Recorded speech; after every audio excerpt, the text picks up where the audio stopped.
Our group has a lesson plan to explain the expectations of higher education. I'm going to be explaining this by using visuals. The main expectation of higher education is to get a better job. Most people would expect to have this kind of a job, a business job, and not this kind of a job, a mining job. Another expectation of higher education is more money. I have a couple of examples here to illustrate that. This graph shows the average income of bachelor degree students and the average income of high school graduates.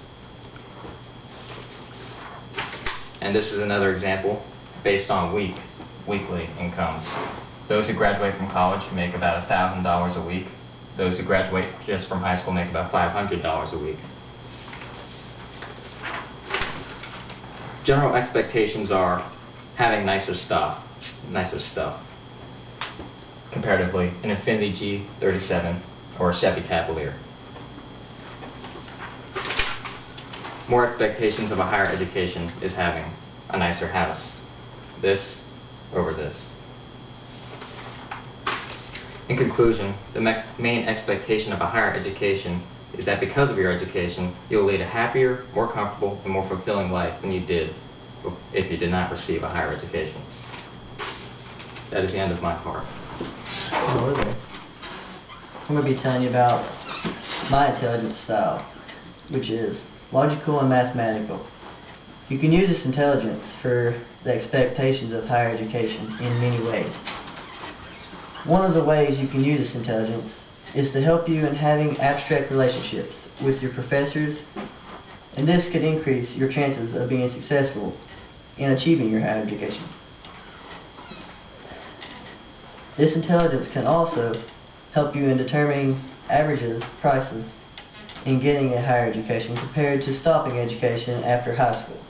For instance, the average income for people that has graduated high school is around $29,000 compared to people that has graduated through college. Their average is $54,000 a year.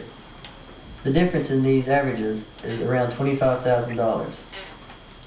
Problem solving is also a big aspect of this intelligence in the expectations of higher education. You will experience many struggles and problems throughout college, and being able to solve problems is very important. Thank you. Okay, so my style of learning is interpersonal, and I'm going to explain that by the following points in saying, when you attend a school of higher learning, you expect to learn admirable qualities. These include, but are not limited to, 1, the teaching of independence. For example, no one is around to tell you what to do. You are all alone. So if you don't want to go to class, you don't have to go to class. But that's really bad, so you should go to class. 2, you learn money management. For example, you must differentiate between your wants and needs.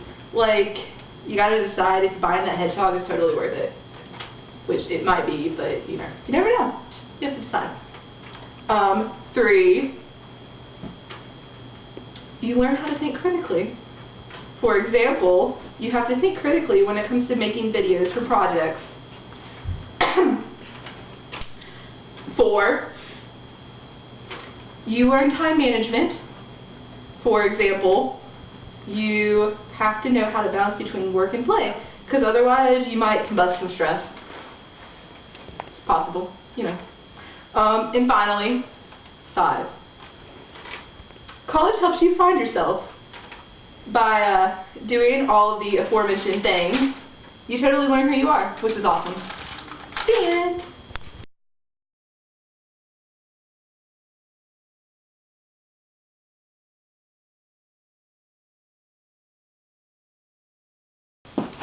This is Tori. I filmed it. Yeah. Just wanted to give her thanks.